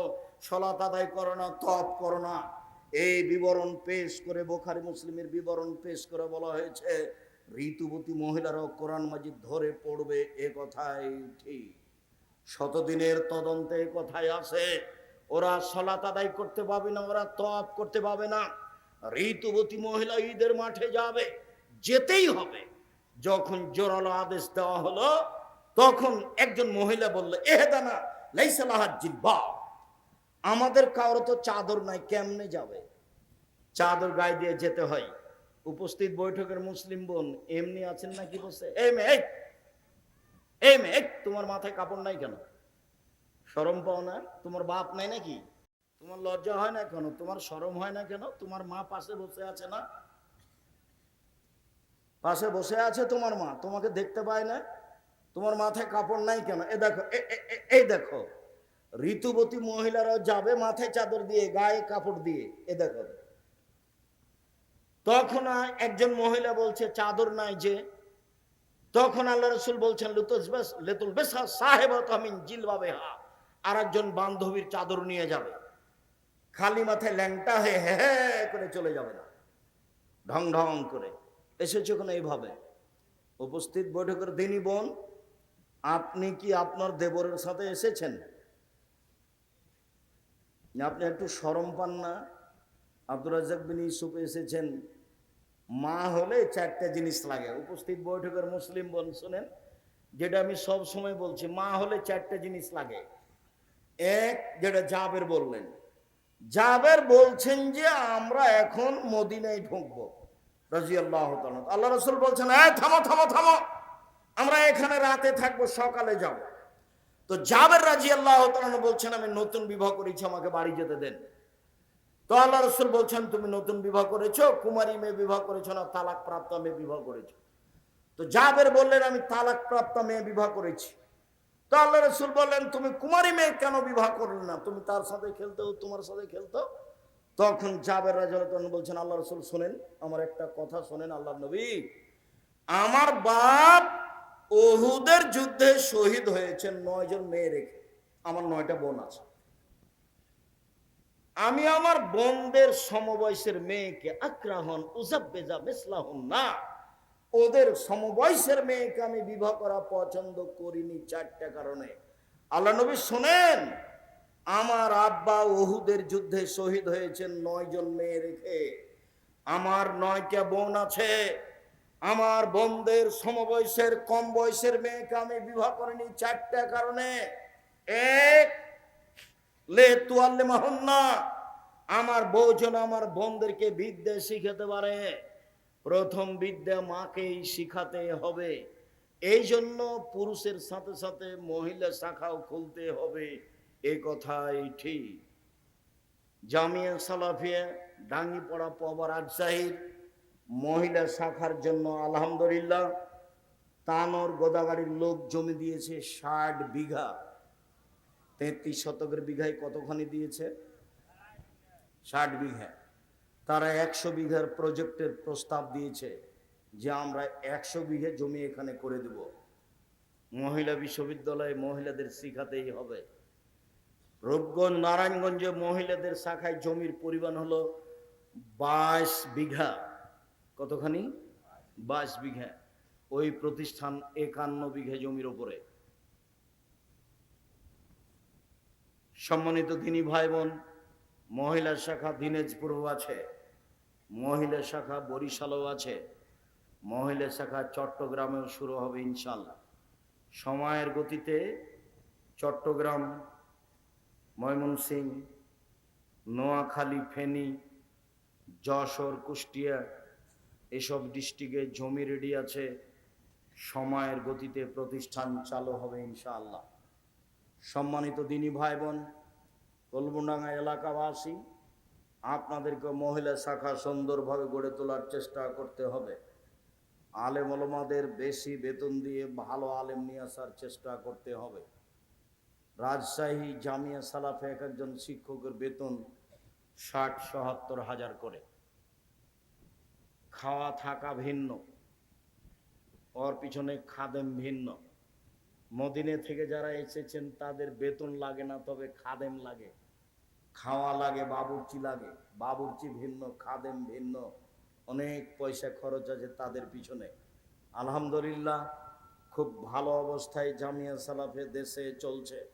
আমার মনে বড় সাধ, এই দেশের মাটিতে আমি উন্নত মানের প্রতিষ্ঠান গড়বই গড়ব ইনশাআল্লাহ, যেখানে ছেলে মেয়ে বাংলা, ইংরেজি, আরবি উন্নত মানের শিক্ষা অর্জন করে জাতির অন্যায়ের বিরুদ্ধে লড়বে, মুখে কলমে মিডিয়ায় লড়বে ইনশাআল্লাহ। সেটাই জামিয়া সালাফিয়া রূপগঞ্জ, নারায়ণগঞ্জ, ঢাকা, সেটাই জামিয়া সালাফিয়া ডাঙ্গিপাড়া, পবা, রাজশাহী। এ দেশের সর্ববৃহৎ প্রতিষ্ঠান জামিয়া সালাফিয়া, শিক্ষার মানে সর্বোচ্চ প্রতিষ্ঠান জামিয়া সালাফিয়া, শিরক মুক্ত প্রতিষ্ঠান জামিয়া সালাফিয়া, বিদআত মুক্ত প্রতিষ্ঠান জামিয়া সালাফিয়া, দল মুক্ত প্রতিষ্ঠান জামিয়া সালাফিয়া, সংগঠন মুক্ত প্রতিষ্ঠান জামিয়া সালাফিয়া, হিংসা মুক্ত প্রতিষ্ঠান জামিয়া সালাফিয়া, দেশের অমূল্য সম্পদ জামিয়া সালাফিয়া। আমি এলাকাবাসীকে অনুরোধ জানাচ্ছি, আপনারাও কলমডাঙ্গা মাদ্রাসা পুরুষ ও মহিলা শাখাকে একটা ভালো মানের তৈরি করার জন্য জীবন বাজি রেখে লড়ে যান। ফলাফল আল্লাহ দিবেন ইনশাআল্লাহ। 2013 সালের 24 আগস্ট মঙ্গলবার আমি বলেছিলাম আমার হাতে টাকা নেই, এ কথা সত্য। প্রতিষ্ঠান গড়বে, এ কথা সত্য। ইনশাআল্লাহ গড়বেই গড়বে। টাকার হিসাব পরে, সিদ্ধান্ত আগে। ভালো মানে ছেলেদের প্রতিষ্ঠান করতে হবে, ভালো মানে মেয়েদের প্রতিষ্ঠান করতে হবে। জীবন বাজি রেখে চেষ্টা করেন, আল্লাহর কাছে প্রার্থনা করেন, কাজে সফল হবই হব ইনশাআল্লাহ। সম্মানিত দিনী ভাই বোন, তিনি বললেন আমার সমবয়সের মেয়েকে আমি বিবাহ করিনি আমার বোনদের সমবয়সের 4টা কারণে। এক, আমার স্ত্রী আমার বোনদেরকে শিখিয়ে দিবে, মেয়েদের শিখিয়ে দিতে হবে, মাকে শিখিয়ে দিতে হবে। 2, শিষ্টাচার শিখাবে আমার স্ত্রী আমার বোনদেরকে, ছেলে মেয়েকে মাকে শিষ্টাচার শিখাতে হবে। মাই জানে না শিষ্টাচার কাকে বলে, ও শিখাবে কি? ওর বাপে বিবাহ দিয়েছে, স্বামীর কাছে গেছে, এই জন্য ছেলে হয়ে গেছে। ও কি জানে শিষ্টাচার কাকে বলে? ও কি বাচ্চাকে কাপড় পরানো জানে? ও কি দরজা বন্ধ করা জানে? ও কি বাচ্চাকে জামাটা কিভাবে পরাতে হবে সেটা জানে? ও কি ভাত রান্না করা জানে? ও কি দরজাটা বন্ধ করা জানে? ও যখন ভাতের পাতিলে চাউল দেয় তখন 2-3টা চাউল নিচে পড়ে গেছিল, ও তো উঠিয়ে নেয়নি। 2-3জন মিলে যদি চাকরি করে তবুও বাড়িতে বরকত থাকবে না। ও ভাত রান্না করা জানে না, ও দরজা বন্ধ করা জানে না, ও ছেলে মেয়েকে জুতা স্যান্ডেল পরাতে জানে না। সে মা নয়, ও একজন হস্তিনী মা। ও হচ্ছে কি মা? ও যেটা হস্তিনী মা। আমি বলি না তাকে রাখতে হবে, তবে আমি তাকে তালাক দেওয়ার জন্য আদেশ করিনি, পরামর্শ দিই। বউ ভালোই নিয়ে আসতে হবে, এ কথাই ঠিক। রাসূল সাল্লাল্লাহু আলাইহি সাল্লাম যখন বললেন 4টে জিনিস আছে যার সুখময় জীবন তার, 4টে জিনিস আছে যার সুখময় জীবন তার, তখন 1 নম্বরে বললেন আল মারাতু সালেহা, ভালো স্ত্রী। 2 নম্বরে বললেন আল জারু সালে, ভালো প্রতিবেশী। 3 নম্বরে বললেন আল মারকাবুল হানি, একটা ভালো গাড়ি। 4 নম্বরে বললেন আল বাইতুল ওয়াসি, থাকার ঘরটা প্রশস্ত। আবার বললেন আর দুনিয়া কুল্লুহা মাতা খায়রু মাতাই দুনিয়াল মারাতু সালেহা, সারা পৃথিবী সম্পদ, সবচেয়ে দামি সম্পদ হচ্ছে ভালো মহিলা। ভালো মহিলাই পৃথিবীতে সবচেয়ে দামি সম্পদ। সম্মানিত দিনী ভাই বোন, আল্লাহর নবী বললেন শোনো, 4টে জিনিস সবচেয়ে দামি, 3টে জিনিস সবচেয়ে দামি। 1, ওই জিবা, যে জিবা সুবহানাল্লাহ আলহামদুলিল্লাহ বলতে পারে। 2, ওই অন্তর যে অল্পতে তুষ্ট হয়। 3, ওই স্ত্রী যে স্বামীকে দিনের উপরে সহযোগিতা করতে পারে, ভালো স্ত্রী। ভালো স্ত্রী হচ্ছে সবচেয়ে দামি সম্পদ, যারা রাসূল সাল্লাল্লাহু আলাইহি ওয়াসাল্লাম বললেন। আল্লাহ নবী বললেন খায়রুন নিসায়ে, মহিলাদের মধ্যে সবচেয়ে ভালো মহিলা হচ্ছে ওই স্বামী আদেশ করলে পালন করে, স্বামীর সাথে কথা বললে হাসি মুখে বলে, স্বামী বাড়িতে না থাকলে নিজেকে হেফাজতে রাখে, কারোর সাথে মোবাইলে কথা বলে না, দেবর ভাসুরের সাথে গল্পে জড়িয়ে পড়ে না। এই হলো সবচেয়ে ভালো নারী। আল্লাহর নবী বললেন সবচেয়ে ভালো মহিলা যে স্বামীর সাথে কথা বললে হাসি মুখে বলে, স্বামী আদেশ করলে পালন করে। দিন রাত খালি ঝগড়া। আব্দুর রাজ্জাক সাহেব, আপনি না হয় বলছেন আমার স্বামীর মুখখানি এতই খারাপ, এতই খারাপ, চাঁপাইনবাবগঞ্জের ভাষার মুখখানি একবারে মনে করে ঘিনঘিনা মুখ, এভাবে গালি দেয় যার আমি সহ্যই করতে পারি না। তাই আমাকে যখন বলে 1 গ্লাস পানি দে, তো তখন 1 গ্লাস পানি নিজে এইভাবে রেখে দিই ফেকুস করে, যে আমি উল্টা ঘুরে দাঁড়াই, ওকে আমি সহ্যই করি না। আপনি মেনে নেন, তিতা লাগুক আর মিঠা লাগুক, নইলে সংসার বাদ দেন। এইভাবে ঝুলন্ত থাকা হবে না। আর আপনাকে আমি দিনরাত বলে আসছি, স্ত্রীকে গালি দিতে হয় না, কটু কথা বলতে হয় না, মারতে হয় না, মন্দ কথা বলতে হয় না। স্বামী হলে 5টা জিনিস লাগে। 1, ভালো মানের পড়তে দিতে হয়। 2, ভালো মানের খেতে দিতে হয়। 3, কটু কথা বলতে হয় না। 4, মুখের উপরে মারতে হয় না। 5, এখানে সেখানে শ্বশুর বাড়ি খালার বাড়ি যেতে দিতে হয় না। বাড়িতে থাকবে, জরুরি প্রয়োজন ছাড়া বাড়ি ত্যাগ করবে না। খুব জরুরি প্রয়োজন ছাড়া বাড়ি ত্যাগ করবে না, ওই হলো স্বামী। স্বামী হলে 5টা জিনিস লাগে। আল্লাহ রাসূল বললেন, নবীগণ জান্নাতে যাবেন, শহীদেরা জান্নাতে যাবে, সিদ্দিকেরা জান্নাতে যাবে, ওইসব মহিলারাও জান্নাতে যাবে যাদের স্বামী একটু মন খারাপ করলে, রাগ করলে হাতখান ধরে বলে, যতক্ষণ পর্যন্ত আপনি খুশি না হবেন ততক্ষণ পর্যন্ত আমি খালেদা কোনো কিছুই খাবো না। এ হলো জান্নাতি নারী। সব মিলে যাবে স্বামী সেবায়। আপনি দেখেন, ঘুরে ঘুরে দেখে আসবে স্বামী সেবাই হচ্ছে। যে দিক দিয়ে ঘুরিয়ে ধরেন, ঘুরে এটাই আসবে। যখন আল্লাহ নবী বললেন যে মহিলারা তোমরা দান করো, অধিকাংশ নারী হচ্ছে জাহান্নামী, অধিকাংশ নারী হচ্ছে জাহান্নামী। তো মদিনার নারীরা কথা বলতে পারেন, বললেন কেন? তখন আল্লাহ রসুল বললেন, স্বামীকে মানে না যে এই জন্য। হলো, স্বামীকে মানে না যে এই জন্য, মেনেই চলতে হবে। আর আপনি মুখখানকে একটু ভালো করবেন, খারাপ করিয়েন না। গালি দিয়ে কি হয়? একটু পরে তো তারই হাতে রুটি বানানো খাওয়া লাগে, তারই হাতে রান্না করা খাওয়া লাগে, তাকে গালি দেন কেন? হ্যাঁ? আর এই সব চাঁপাইনবাবগঞ্জের স্বভাব কেন? লাঠি নিয়ে মারতে যান কেন? গরুর চারিতে নাইন দিয়ে পানি না দিলে মন খারাপ হয়, ঘর বাড়ি ঝাড়ু না দিলে মন খারাপ হয়, পোয়াল না শুকালে মন খারাপ হয়, সব সময় খালি উষ্টা লেগে থাকলে হবে? সব সময় বইয়ের উপরে মন খারাপ করে? উর্দু ভাষী হলে, আরবি মানুষ হলে বুঝতে পারতেন কাজ করতে বলা কেমন ঠেলা। খালি আপনি ওই পাকিস্তানি উর্দু ভাষী মহিলা বিভাগ করে দেখেন, খালি কাজ করতে বলেন যে একটু কাপড়টা পরিষ্কার করে দাও, তো বলো কে আমায় মেরে দাসী আইও মাদে আইও নাকি? আমি কি তোমার দাসী নাকি আমাকে কাজ করতে বলছো? মানে বাংলাদেশি চাঁপাইনবাবগঞ্জের আপনার এই সাপাহারের মেয়ে, সেই জন্য সবই করে দেয়, তবু মারতে যান। ভাত রান্না করে দেয়, বাড়ি পরিষ্কার করে দেয়, গোয়াল পরিষ্কার করে দেয়, নোন্দা ঘোঁটা বানিয়ে দেয়, তবু মারতে যান। পোয়াল শুকিয়ে দেয়, সব কিছু করে দেয়, তবু মারতে যান কেন? শরম হয় না কেন? হায়া হয় না কেন? খবরদার কখনো মারবেন না। চলেন এবার মাঠে চলে যাই। ঈদের সলাত, ঈদের সলাত এর পূর্বে কোনো কিছু হবে না, কোনো বক্তব্য হবে না, কোনো তাকবীর বলতে বলা হবে না, কোনো কিছু হবে না। ঈদের মাঠে প্রথম হবে সলাত। ঈদের মাঠে প্রথম কি হবে? সলাত। এরপরে ইমাম দাঁড়িয়ে বক্তব্য দিবেন। খুতবা একটাই হবে, দুইটা নয়। খুতবা একটাই হবে, দুইটা নয়। মোটামুটি ঈদের সলাত শেষ করলাম। শেষে সবাই মিলে হাত তুলে দোয়া হবে না, হাত তুলে দোয়া করা ব্যক্তিগত ব্যাপার। বক্তব্য যখন শেষ হবে, সুবহানাকা ওয়া বিহামদিকা আশহাদু আল্লা ইলাহা ইল্লা আনতা আস্তাগফিরুকা ওয়া আতুবু ইলাইক বলে বক্তব্য শেষ করে বাড়ি চলে যেতে হবে। মহিলাদেরকে ঈদের মাঠে যেতে হবে, নিয়ে যেতে হবে, বাধ্য, যেতেই হবে যে কোনো মূল্যে। ভালো মহিলা তো ঈদের মাঠে যাবেই, যাদের হাইজ ঋতু হয়েছে তাদেরকে নিয়ে যেতে হবে। আব্দুর রাজ্জাক সাহেব, আমাদের ঈদের মাঠে মহিলাদের ব্যবস্থা নেই, এই জন্য আমাদের মসজিদে মহিলা ইমামতি পড়ে নেওয়া হয়। এখন পুরুষ ইমামতিতে পড়ে নেওয়া হয়, এগুলো একটাও চলবে না, সবই বেদাত। মহিলাদের ইমামতিতে চলবে না।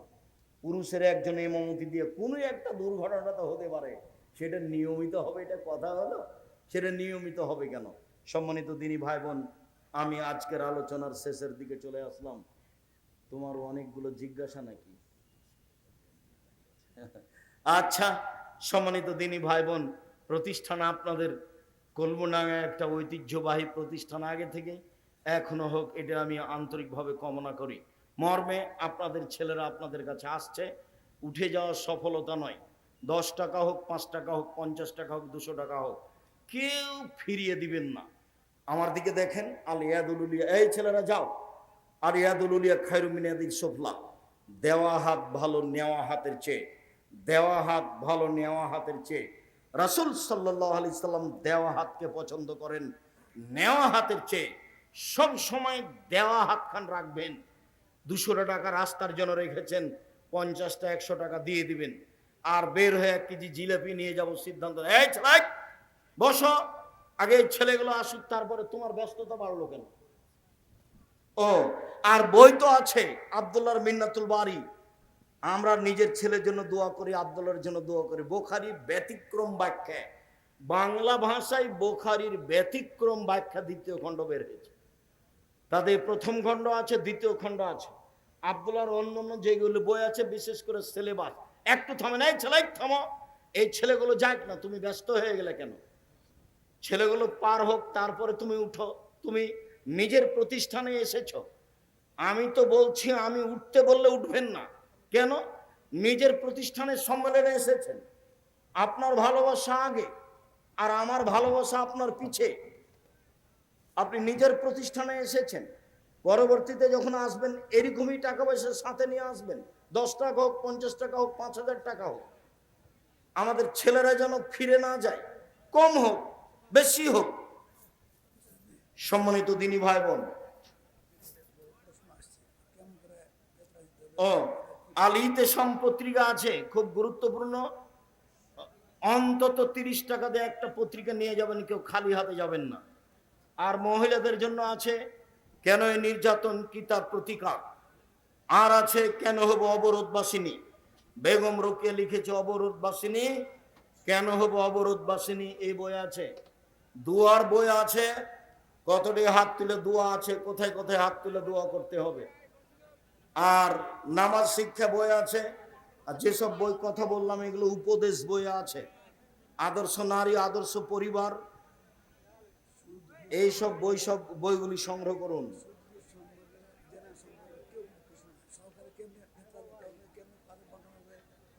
সেগুলো আজ তো উত্তর দিনে তো দেখি।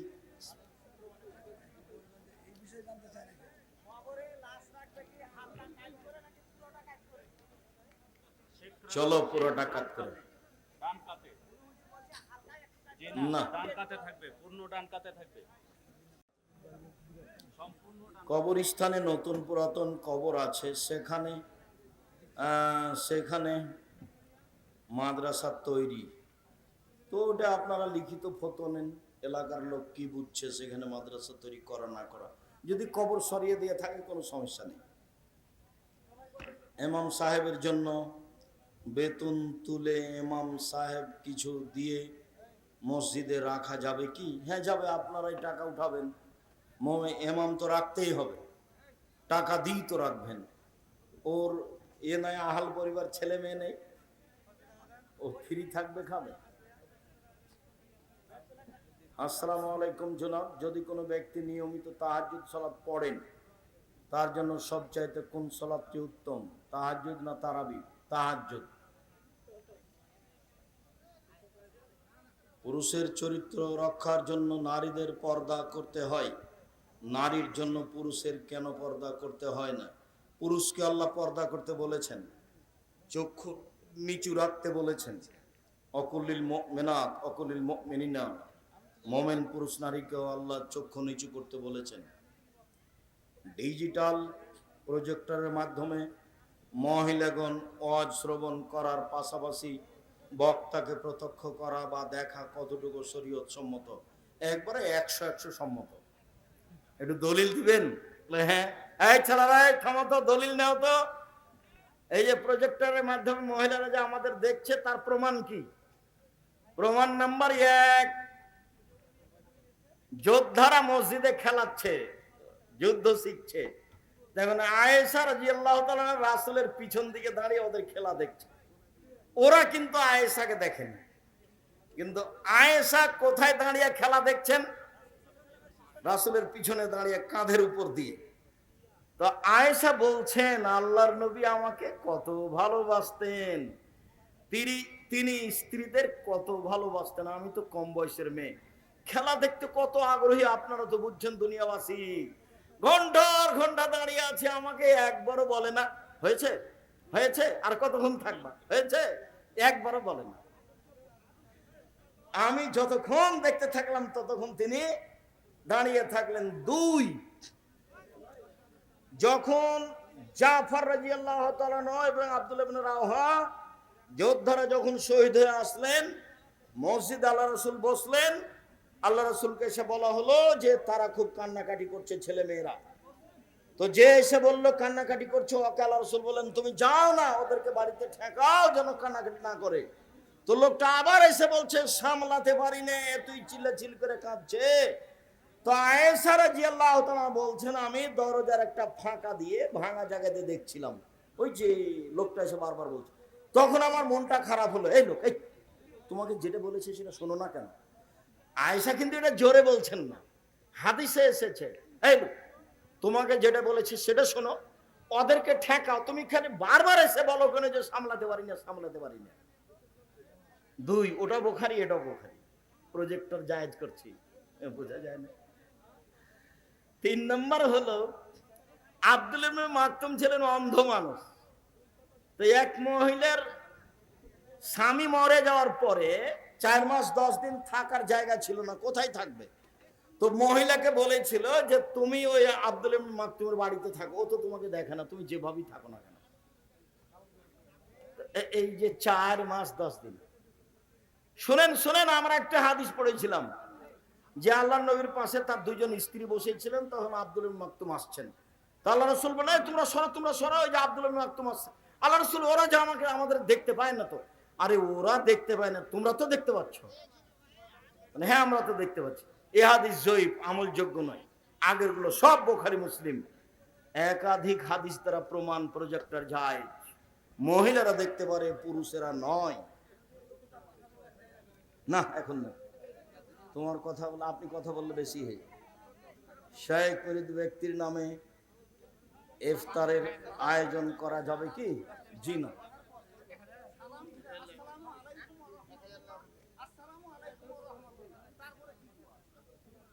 আল্লাহু আকবার, আস্তাগফিরুল্লাহ, আস্তাগফিরুল্লাহ, আস্তাগফিরুল্লাহ। কুরবানির গোশত কয় ভাগ করতে হবে?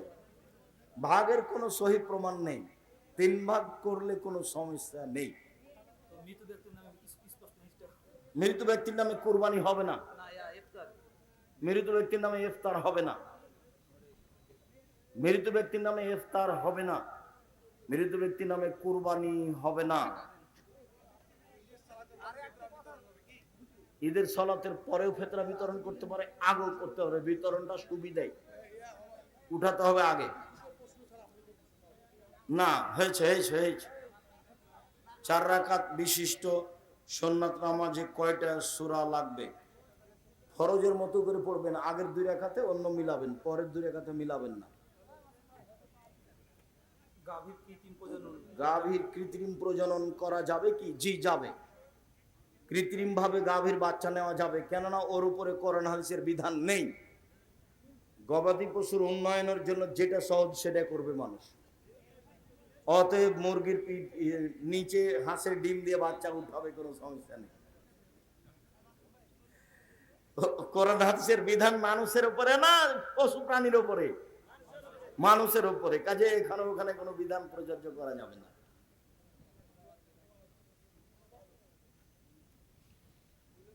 ফরজ বাদে যেগুলো নামাজ আছে, তারাবির নামাজ, তাহাজ্জুদ এর নফল বেতর নামাজ, সবগুলোতে কি সানা লাগবে? প্রত্যেক তাকবীরে তাহরিমের পরে সানা পড়বেন, এটাই উত্তম। সদকায়ে ফিতরার মাল মাদ্রাসা হক রাখে নাকি ফকির মিসকিন? মূলত ফকির মিসকিন, কওমি খারেজি মাদ্রাসাগুলো মিসকিনের অন্তর্ভুক্ত হিসেবে দিতে পারেন। তবে মূলত ফকির যারা চেয়ে বেড়ায়, মিসকিন যারা চাইতেও পারে না, সংসারে চলে না, এদেশের কওমি মাদ্রাসাগুলো কাছাকাছি, তাই ফকির মিসকিনকে দিবেন আর প্রতিষ্ঠানে দিতে পারবেন। তবে ফকির মিসকিন ভালো। কি আছে লিখা? সহি এতেকাফ রাখার নিয়ম কি? সহি, সব সহি হয়ে গেল। 10 দিনের জন্য এতেকাফ করতে হবে। এতেকাফ অবস্থায় কোথাও যাওয়া যাবে না, পেশাব পায়খানা ছাড়া, গোসল ছাড়া। থাম হয়েছে, গল্প গুজবে জড়ানো যাবে না। এতেকাফ অবস্থায় স্ত্রী মিলন চলবে না, স্ত্রীর সাথে গায়ে গায়ে হাত লাগানো যাবে না। আর সিয়াম অবস্থায় এতেকাফ করতে হবে। জুমা মসজিদে এতেকাফ করতে হবে, অক্তে মসজিদে নয়। মহিলাদেরও জুমা মসজিদে করতে হবে, অক্তে মসজিদ বা কোনো ঘরে এতেকাফ চলবে না। যদি পারে জুমা মসজিদে করবে, না পারলে নেই। এতেকাফ জরুরি কিছু নয়, এতেকাফ জরুরি কিছু নয়। এতেকাফ করলে নেকি পাবে বেশি, এরকম কোনো কথা নেই।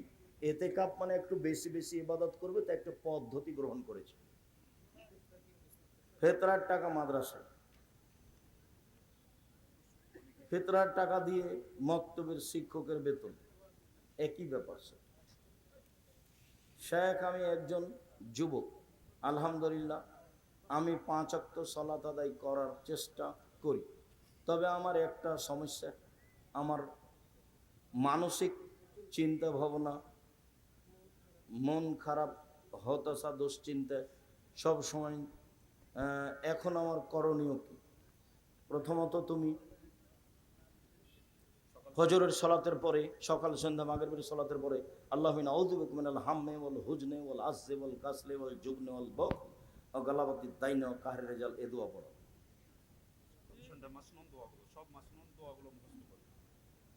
বিশেষ করে এই দোয়াটা পড়তে শুরু, চিন্তা দূর হয়ে যাবে ইনশাআল্লাহ। চিন্তা করো না, আল্লাহ তাকদীরকে বিশ্বাস করো। শেখ আমরা জানি আরবি তারাবি 8 রাকাত, কিন্তু আমাদের এখানে তারাবি 10 রাকাত পড়িয়েছে, পড়াতে পারে। 10 রাকাতের হাদিস পাওয়া যায়, তবে 8 রাকাতই সব হাদিস। শেখ আমি যতটুকু জানি, ফেতরার শেখ দান করার ফলে কবরের আযাব বন্ধ হয়ে যায়। জি, বুখারী মুসলিমের হাদিস। একজন লোক এসে বলছে আমার বাপ মারা গেছে, টাকা পয়সা ছেড়ে গেছে, ওসিয়ত করেননি, হাল ইউকাফিরু আনহু আন আতাসাদ্দাকা আনহু, আমি আমার বাপের নামে দান করলে তার পাপ মিটে যাবে? কারণ নাম, উনি বললেন হ্যাঁ। চিন্তা করো না, বাপ মায়ের নামে দান করো। সৌদি আরবের সাথে সিয়াম রাখা যাবে কি? জি না, একবারে নগদ মিথ্যা কথা। সারা পৃথিবীতে সূর্য বিভিন্ন সময়ে ডুবে, চন্দ্র বিভিন্ন সময়ে ডুবে উঠে, বত ঈদের দিনও ভিন্ন, আর সব ইবাদতও ভিন্ন। ওয়াজ মাহফিলে কসমেটিক্সের দোকান বসানো যাবে কি? সবগুলো থেকে বিরত থাকা ভালো, চেষ্টা করতে হবে। গ্রামের সকলের ফিতরার চাউল টাকা সর্দারের নিকট। শেখ আমি একটি কাপড়ের দোকান করি, একটি কাপড় যদি নগদে 500 টাকা বিক্রয় করি, ওই কাপড় বাকিতে 700 টাকা, উভয় সন্তুষ্ট থাকলে সমস্যা নেই। ফেতরার টাকা কাকে কাকে দেব? শেখ ফেতরার মাল মসজিদের সামনের দেওয়ালে কি উমরা করতে গিয়ে 31টা সিয়াম করেছে, ওখান থেকে না 30টার পরে ওকে থেকে যেতে হতো এমনি। কেন? আরবি মাস হলো মানে 10 মানে 20 মানে 30, এবার আবার আরবি মাস 10 20, এবার বৃদ্ধাঙ্গন একটা চেপে ধরা হয়েছে 29, মানে আরবি মাস কিয়ামত পর্যন্ত 31ও হবে না, 28 হবে, 30 হবে না, হয় 29 হবে। অতএব তার একটা রোজার বেশি হয়েছে, ভুল হয়েছে। এ অন্যায় করতে হতো না, এমনি থাকতে হতো, পরের দিন ঈদ করতো। কথা বুঝতে পারেননি? আর আরবি মাস ওই ইংরেজেরা খ্রিস্টানেরা কিভাবে কিভাবে একটার মধ্যে ঢুকিয়ে আর একটাকে বেশি করে কমিয়ে ঘুরে ঘুরে শীতের দিনে জানুয়ারি নিয়ে গেছে। খুব বুদ্ধি করে করেছে এগুলো, আর নয়। শুকরিয়া আল্লাহ, আমাদের যারা মারা গেছে তাদের কবরের শাস্তি মাফ করো। আমরা যারা অসুস্থ তুমি তাদের আরোগ্য দান করো। আমরা যারা বেঁচে আছি তুমি তাদেরকে তোমার রাসূলের পদ্ধতি অনুযায়ী চলার তৌফিক দান করো। তোমার দরবারে এই জোরালো দাবি দাওয়া রেখে আজকের আলোচনা এখানে শেষ করলাম। কেউ পত্রিকা ছেড়ে যাবেন না, 30টা দামের একটা পত্রিকা ছেড়ে যাবেন না। আর আব্দুল্লাহর মিন্নাতুল বারি আছে, বুখারীর ব্যাখ্যা ব্যতিক্রম।